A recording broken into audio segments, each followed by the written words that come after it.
Welcome back. Today, I have brought on a very special guest. She is a time and business coach.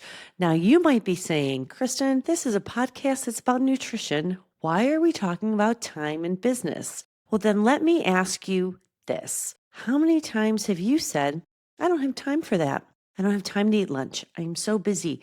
I don't have time to work out. I just don't have time to put myself on my priority list. Well, if you have, then you need to listen to today's interview with Jennifer Sise. She is a coach. She is a mom. She is an author. We have a book. It's only a matter of time. She has a podcast called The Whole 9 Minutes. And we get into it all today. We talk about distractions. We talk about boundary setting and how they can apply to your wellness journey. But most of all, we talk about how you have to practice making time for yourself. Yes, practice making time. And we dig into why just 9 minutes, yes, 9 minutes can be the game changer you have been looking for when it comes to your nutrition, to your overall health, or maybe just taking a little bit control back for you. Here's Jennifer Sise. Jennifer Sise, welcome to the podcast. Thank you so much for being here. Thanks so much for having me. I'm so excited. Of course. Well, one of the reasons I was so excited to have you on as a guest, because you, to me, are the time expert. You've helped me organize my priorities, and I think so many women can definitely benefit from hearing you talk about how making time is a choice. But before we get, because I know a lot of my clients are like, I don't have time. I don't have time to eat. I don't have time to work out. And maybe there is a little truth to that, but we also know that it could potentially be just a roadblock we're putting up for ourselves. So first, though, before we get into it, how did you become so passionate about helping people manage their time or make time? Yeah, so I really heard this phrase growing up all the time. My parents always said, I don't have time for blank. And so often the blank was me. And I didn't even realize how impacted I was by that until I wrote my book and really dug deeply into why I'm so passionate about helping people set apart time. So I believe that you can't make time or find time. You have to set it apart. And to set apart means to keep it for a special purpose. And the number one excuse for not doing something is I don't have time. And if we had $1 for every time we said or heard that, we would probably be rich. And I feel like when we can ditch that excuse and really start helping women specifically set apart their time for who and what matters most, and one of those who's should be them, is life-changing. Absolutely. The one thing in your book, which I have here, it's only a matter of time, I love is that finding time takes practice, which to me was like, oh my God, of course it does. But it was a light bulb moment. Can you explain how to practice finding time for the woman who says, I don't have time to have lunch. I don't have time to work out. I don't have time to put myself on my priority list? 100%. I think what happens is so often we fill our plate with doing things for other people, and we live in this kind of thick, muddy water of not having enough time. The world conditions us to feel behind and feel like there's never enough time to be all the things for all the people, and there's no way that we can do it. And what happens is when you decide, which means to cut off all other options, the word decide means to cut off all other options, to set apart time for something that matters, even if it's just 9 minutes, literally, to make lunch and eat it, everything changes. But you have to build that bank of evidence in your life. You have to work the muscle. You have to practice it, because initially it feels hard and gawky and kind of disruptive sometimes.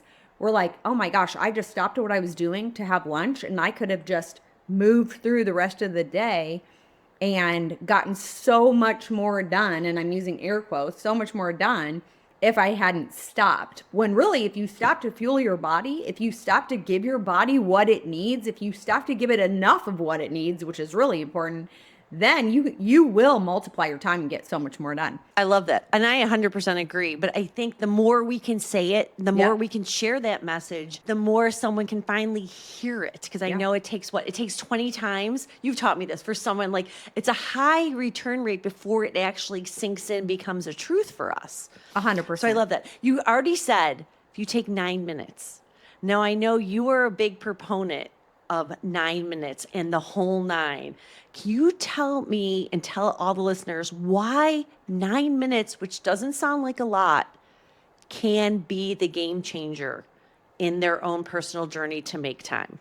100%. So 8 to 10 minutes is the average attention span. And years ago, I was doing research because I had so many moms specifically coming to me saying, I feel disconnected from my kids. I never have enough time for my kids. And they were just carrying around this mom guilt. So I actually started doing some research, and you can build intentional connection with your kids in 9 minutes a day. 3 minutes in the morning, 3 when you reconnect with them after school or work, and 3 before they go to bed. And I was like, ooh, I'm fascinated by this 9 minutes. Then I did more research. That's where I learned that 8 to 10 minutes is the average attention span. And then I started testing it on myself and with my clients. And what happens is we think everything takes so much more time than it actually does. And when we start to put in these little short focus bursts of work and build the investments, those investments compound over time, and we can actually get exponentially more done in 10 focus bursts of 9 minutes than we can in 90 minutes all at one time, because that's distracted and interrupted and we don't really fully devote the 90 minutes to it. So I have clients and other people practice all the time getting started on things 9 minutes at a time, or when they find themselves saying, I can't do that, I don't have enough time, I'm like, just give it 9 minutes. Just try it for 9 minutes and see what happens. And I do that with lunch a lot. Lunch is the most commonly skipped meal. And it's the one that people are like, I don't have time for that. I don't have time for that. And I truly believe and know and have experienced and built this bank of evidence that you can pull together lunch in 9 minutes or less. The other great thing about you too is you're a wonderful cook. I mean, that's how I think I first met you before as a business coach. It was following you on Instagram for all your amazing recipes. Can you give us some tips on how to pull together a 9 minute lunch? Yeah, for sure. So if you have a protein ready, you can build a meal around anything. And there are so many awesome, already prepared proteins for us. So Kevin's Meals, the brand Amy Lou, I love those. And I love the meatballs. I live on them. gosh, Yeah. they're so good. And you can pull a meal together. A lot of people say, well, it's not going to taste good. The reason it does, you'd think it doesn't taste good is, number one, you probably haven't tried it. Number two, you don't want to fuel your body badly enough. And number three, you need to add a crunchy element, a fresh, bright element, and some sort of acid. Okay? So when you add a crunchy, bright, acidic element, it can all be the same thing or one, of each category. You will Yeah. change the game of a meal. So for example, Amy Lou makes these Korean barbecue chicken crumbles. They're amazing. But I always add a little bit of cilantro, some carrots, some cucumber, a little bit of crunch, and then I squeeze lime juice on it, or I put sriracha. That's where you're going to get that tangy bite that acid brings. And you just have to try it and experiment. But also, when you make dinner, double the protein. Never cook just enough protein for what you're going to eat, double it. And also, it's okay to be a meal repeater. And then you can tweak it a little bit at a time. But what I really see is that most of the time when people say, I don't have time, I'm not a cook, I don't like to cook, there's very little cooking that you need to do. It's literally just assembly. And there are so many great options out there. You just have to look for it and always flip the package over and read the label, because, there's a lot of garbage out there too. Oh, absolutely. But the great thing in the time we're living right now when it comes to food, like you said, there's so many healthy options Yeah. that don't require cooking. Like one of my taglines, I joke, I have it on my water bottle. I think I came up with you, like, healthy doesn't have to be hard. And it doesn't Yes. have to taste bad. Like, it doesn't have to be dry chicken and iceberg lettuce. I love that you brought in sriracha, that you brought in lime like juice. That, yes, it could taste really good. I mean, it could taste almost decadent and Yeah. be super healthy for you. Oh, I love Yes. that you talked about that. Right. Just get it together. And yeah, the batch cooking is a Yep. game changer, making extra at dinner. Decide in advance. When you're planning your dinners, plan your lunches too. It literally is going to take you 2 extra minutes, and then you can have everything you need. Like you could take a salad kit. I don't use the dressing in salad kits, but I always add lime juice, a little bit of red wine vinegar, olive oil. You can make a quick dressing that like takes 4 seconds, and you have all of this cut up Brussels sprouts, kale, all of this fiber, all of this goodness, and throw some rotisserie chicken on it, add some berries and pumpkin seeds, and you're done. I remember years ago, I think I was pregnant with my third child, and I don't know if I had to be nesting. I'm not a huge cooker. I'd watch the Food Channel and then on Saturdays and then make everything they made. Like, this is not me, but one of the things that that stuck with me from that time was we eat with our eyes first. And like just the way you're talking about preparing that meal, that when it looks amazing, we want to eat it. It tastes better and you're fueling your body. Like you said, if we're not putting in the energy, which what food is at its most basic level, we're not going to be able to get our work done come 3 o'clock, 4 o'clock in the afternoon. There's going to be a huge energy lag.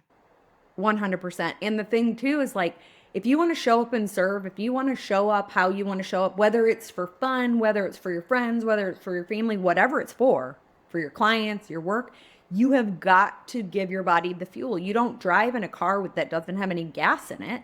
And also, you just like, don't be afraid of food. Food is not scary unless you tell yourself it's scary, because you move in the direction of your most dominant thought. So if you're like, oh my gosh, that, I can't eat that or I can't do that, and you're constantly saying you can't, well, then your brain's going to look for evidence that it's bad for you. But when you start to tell yourself, I need fuel, fuel is important, food is medicine, it can change my entire life, then your brain's going to look for evidence of that. And it makes it so much easier to do what you need to do in order to enjoy it and use it for what it's for.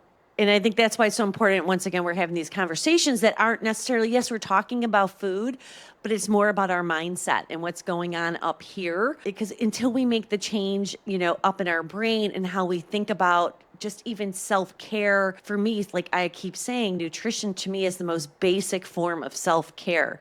If you Yes. love yourself, you're going to feed yourself. You wouldn't not give your kids a meal. You wouldn't be like, 100%. no, you're too busy to eat lunch. You wouldn't say to your best friend, you should skip all these foods, So I love that we're Good. getting into this. And I want to go back to something you talked about, distractions. Our phone blows up. We go and look at that. Maybe if you still have kids in the house, they're coming and they ask questions. The dog has to go out. What, all these things. So I know in your book, you have a whole section on distractions. Yep. Chapter 4. Once again, is that something we have to work, like building that muscle to let them go? How do you advise dealing with them? Because I know for me, I feel like, I have to do it when I probably don't. 100%.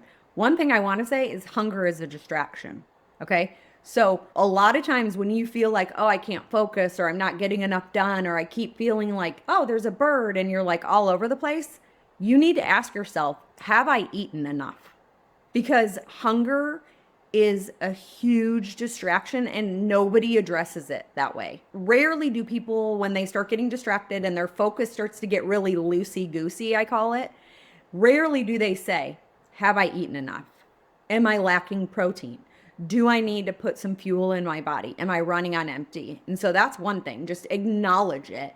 But when you want to eliminate distractions, you have to acknowledge it, acknowledge the distractions and identify what they are, and then you need to put safeguards in place around them. So for example, if you feel like, or you recognize that between 11 and 1 every day you're getting really distracted and you can't focus very well, there's a lot of things that could be playing into that. I often say though that one of them is hunger. Maybe that's when you need to put a do not disturb hour in your day. You put do not disturb on your phone, you put do not disturb everywhere. You really engage your environment to be distraction free. And James Clear talks about how your environment can be one of your biggest distractions. And you really have to hone in on the fact that you are getting distracted and what can you do to eliminate distractions. One of the biggest things that you can do to eliminate distractions, besides fueling your body, is getting clear on what you really want. So if you want to be healthy, if you want to be fit, if you want to have the energy to be the person that you want to be and show up how you want to show up, if that's something that you really want, then you will do the things that you need to do to get that. And one of the things is to eliminate distractions. That's perfect. And I know one of the things I've said, not to a client because I'm nice to them, but to people in my house, not that I'm mean to them, is when they're like, well, I don't have time. And I go, didn't just say my health's not a priority. And when you say it like that, it goes like, it hits you in the heart. I go, because you do things that are, we make time for our priorities. We make time for our work. Hopefully you're making time for family, all this stuff. But when it comes to working out or going for a walk, 9 minutes, 9 minutes of go take a 9-minute walk to the corner and back, whatever. 9 minutes of walking up and down your hallway or whatever. Squats, is so much better than nothing. And we think it has to be all or nothing. And it just always can be simply something. So I love that 9-minute, the whole 9 minutes. You kind of were leading into it when we're talking about priorities and what we really want. It's beautiful in your book, boundaries. And I love the boundaries because I think a lot of people hear it and like we get a little defensive because maybe it's like no, but no is not a bad thing to say. It's a full sentence. I've had to learn that I have it the hard way to be no, no, thank you. Fine. Like we can say thank you at the end, like no, thank you, but can't. Why is boundary setting so important when it comes to one, our life and two, our health? Yeah. So I think lack of boundaries, that's where the gap between where we are and where we want to go lives. It's a lack of boundaries. When we set boundaries, we are going to get where we want to go and become who we want to become so much faster. The tricky thing about boundaries is that when we set them, we have to be the ones to keep them. It's not on anybody else to keep the boundary. And that's really tricky. No is a complete sentence, like you said. But when you get clear on what you really want, and if you want to be healthy, then you are going to have to put boundaries in place and you are going to have to put limits. And limits don't have to feel like oppressive. They don't have to feel like there are things you can't do. They are things that you don't do. And one of the ways that you can get really good at setting boundaries is kind of adopting a language of boundaries. And there is a language study by a woman named Dr. Vanessa Patrick, and she talks about the difference between saying I can't and I don't. And you know this, but over the last year and a half, I've really, really honed in on what I eat and what I don't eat. And I really adopted this language where instead of saying I can't eat whatever, whatever, whatever, I say I don't eat it. Can't makes us feel like somebody else is making the decision for us or it's a lack of capacity. And when we say don't, it's an empowered refusal. And when we say like, I don't eat after 8 p.m., it's very empowering. It's very much like I have decided this. I've made this decision and I'm doing this because it's important for me. Now, I'm not saying eating after 8 p.m. is a bad thing, but for some people, it's what they need to do in order to put good systems in place in their life. And so when you can really decide what's important to you and be willing, sometimes it only takes one boundary. Sometimes it's only one thing that you don't do anymore, but you have to communicate it and you have to be willing to keep it.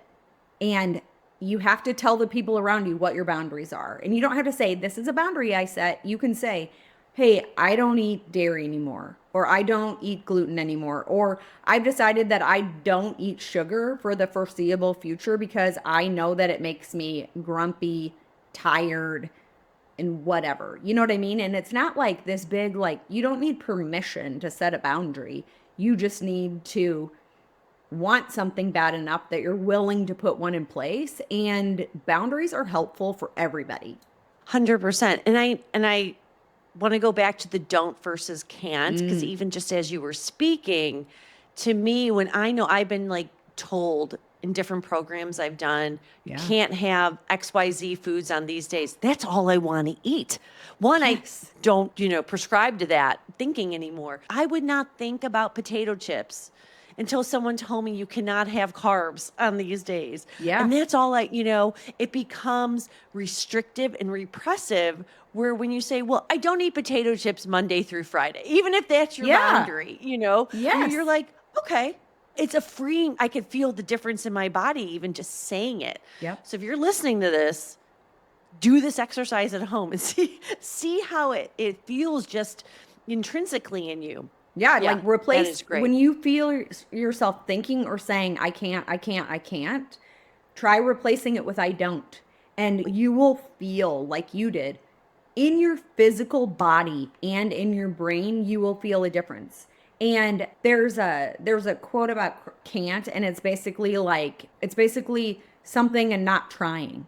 Like if you say I can't do something, you're probably not trying. When you're saying I don't do something, it's empowered refusal and you are In not going to this, do it. right. Yep. And I know another little putting things in a positive framework helps Yep. so much because even when it comes to the word can't, and I'm talking about like maybe workouts or something, so I'm like, I can't do a push up. Even just going, I can't do a push up yet. Yep.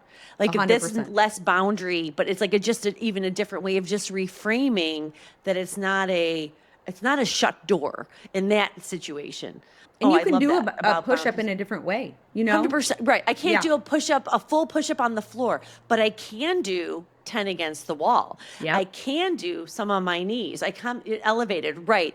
I will one day, but yeah, and I love just even like the yet. We don't have to, once again, going back, it's kind of akin to the 9 minutes. We don't have to do it all right away. I think that's what stops that overwhelm where it's too much, too fast, and we peter out when we start something. And by doing 9 minutes, by setting boundaries, by practicing setting apart time, you feel successful. And you own your time. So, like, when you set it apart, when you make decisions around it, when you set boundaries, you are owning your time. You're not just managing it, you are owning it and you are the boss of it. And when I was growing up, I used to say I'm the boss of myself. I was the youngest of a bajillion kids, and everyone was bossing me around. And I would be like, I'm the boss of myself. And when you own your time, you're the boss of it, and you get to decide what you do with it, how you set it apart. And if you find yourself repeating an I don't have time for blank statement all the time, then you need to look at something, especially when it's something as important as fueling your body or moving your body or doing things, because I don't know anybody who doesn't want to live a healthier, longer life. And that's what this is about, being able to Yep. thrive, not merely survive. And the other thing when it comes to time is that I know in the book, we all have the same hours in the day, but all of our schedules are differently. You do not have to eat precisely at a certain time because a coach you're working with is telling you. If it doesn't fit your life, Right. like you said, you own your own time. Like I have a couple clients right now whose jobs are incredibly demanding. They're finding it hard because they're in an office setting to find the time for lunch. And we're working on time blocking that out where you're like 20 minutes. Maybe we need to break it down to 3 snacks, Yeah. something like that to get the energy. But also, was talking to me, the work out during that week is overwhelming. And I said to her, then we're not going to work out during the week. Yeah. How's your weekend? Like, let's do what we can and stop worrying about what we can't do. What can you do in this moment? And I hope if you guys are struggling with that, you will find Jennifer's book out. Where can we get your book? It's only a matter of time. It is on Amazon and it's $9.99. Yeah. It can be in your It's house great. 48 hours. Yeah. I love it. I love it. I love that at the end of each chapter, you set up kind of like a little, not an activity, an assignment, a Yep. little homework that you put it into play. It spoke to me as I was going through. I read it when I first got it, and then I went over it again this morning, preparing for the energy. I'm like, this is so good. I think I might I have extra copies. So if you're listening to this, DM me on Instagram and I'll pick someone and I will send you some of my copies because I think you want to read it. But I also want you to go on Amazon and buy your own. I think I'm going to send it to all my clients because I have a couple who keep saying, I don't have time. And I get it. We're busy. Midlife women have so much going on right now. Since you're here, you're the time expert. If someone right now is listening going, this sounds great, Yeah. but these women are crazy. Like, Oh, yeah. they get to work from home. And I get it. Like, where would you recommend they started? Was that too broad a question? No, But you know what I I love mean? that. One thing, real quickly, about the book is each chapter is designed to be read in only 9 minutes. And then the action you take at the end is 9 minutes of each chapter so that when you consume something, you can take action on it. It helps you live it out faster. But one of the things that I always tell people when they're like, I don't have time for something, I just don't have time, where do I start? I always say, try setting apart 9 minutes for something you've been resisting. So something that you've been putting off or you don't feel like you can do, and 9 minutes for something you're excited about, because they balance each other out. The thing is that when we have full plates, the first things to go are things that hang over our head and the things that we're excited about. When we can pluck one of each of those things out of the air and do them and take action on them, it kind of ignites this attitude of possibility. And you can start moving towards what you really want, who you want to become. So, for example, if you work from 8 a.m. to 8 p.m. and your plate is more full than the average person, pick 9 minutes, whether it's in the morning or at night, and do something you've been resisting. It could be something like prepare your lunch for the next day. It could be something like start cleaning out your closet. It could be something like that drawer that you walk by and you think, oh, that's driving me crazy. And you carry that feeling of that's driving you crazy with you every time you walk past that drawer or cabinet. Take 9 minutes and bring order to it. And you will be so amazed at how much you can accomplish and what it opens up for you. Because we don't have to do it all to be all that we're made to be. Oh, that's beautiful. That's really beautiful. And when you say 9 minutes, you mean set a timer.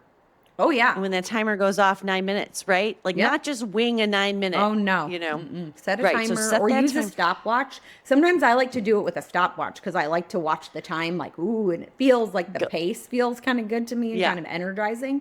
And literally just 9 minutes. And like, if you're not done with the drawer, just be done at that 9 minute mark. Or sometimes there's only a minute more to do. Go ahead and do it. But otherwise, just pick it back up tomorrow, because it doesn't have to be all or nothing. And when we can kind of move from this all or nothing mindset to all or something, something is better than nothing, it changes everything. It's like you were just saying, go for a walk for 9 minutes or just do a little bit of something. And when we take action on those things that really fuel our life, like movement and food and things like that, it opens up so much opportunity. Because what it does is in those pockets of like fueling our body and moving our body, that gives us some margin. And if you want to live an intentional life, you need margin. And margin is the gap between our load and our limit. And margin is where you're going to find the time. You're going to be able to set apart more time to do the things that you're waiting to do or you're putting off, or be open for opportunities that come your way. And you'll be more creative, you'll be more energized, and you'll feel like you are in your own body more. And also, a body in motion stays in motion. Once you get that ball rolling, it doesn't have to roll fast. Just keep it going. And it's so much easier to do it when you have the space, because you're owning your time, than it is living in the red zone where, your breath is only coming up to, you don't get a full breath. I know I keep forgetting sometimes because we're on a video that people can't see, but like I had my shoulders up, you can't breathe, you feel the stress, everything's tight, nothing is really, getting done. Okay, I ask every guest this at the end because we are a food podcast. What is your favorite food? Yeah. So I love tostadas. I love anything with like a crunchy vehicle on the bottom. So I make them with cassava flour tortillas that I put in the air fryer, or I do some gluten-free pita that I found that I make crunchy like a chip. I love crunch. But if I was going to make any meal right now, it would be cassava flour tostada with green chicken, which is in one of my cookbooks, but it's crock pot of prep protein. And then I would put Greek yogurt with lime juice on it, some diced tomatoes, pickled red onions, and micro cilantro, and some agave sriracha all over the top. I could eat that all Oh day. my God, that sounds so good. I have none of those ingredients right now, but I'm going to the store this afternoon. I'm going to pick them up. And where can people find you out in the world? Yeah, so I'm on Instagram. It's just at Jennifer Sise. And then I have a podcast too. It's called In 9 Minutes. And check out the book. And I'd love to just connect with you. If you have any questions or just want to talk anymore about what we talked about today, just DM me on Instagram and I'd love to just have a chat. 100%. And I highly recommend that. I've worked with Jennifer in a couple capacities, and she gets your mind right faster than anyone else. And it's also you help clarify things. And you and Amber, your business partner, in such a kind and loving and supportive way that really honors the person and not necessarily, you never have an agenda going in. So if anything Jennifer has said is like, I need someone like this, go find her, reach out, work with her. So thank you so much for sharing your time with us. Jennifer, it was great talking to you, and thanks for being a guest on the podcast. Of course, I always love our time together. It was so fun.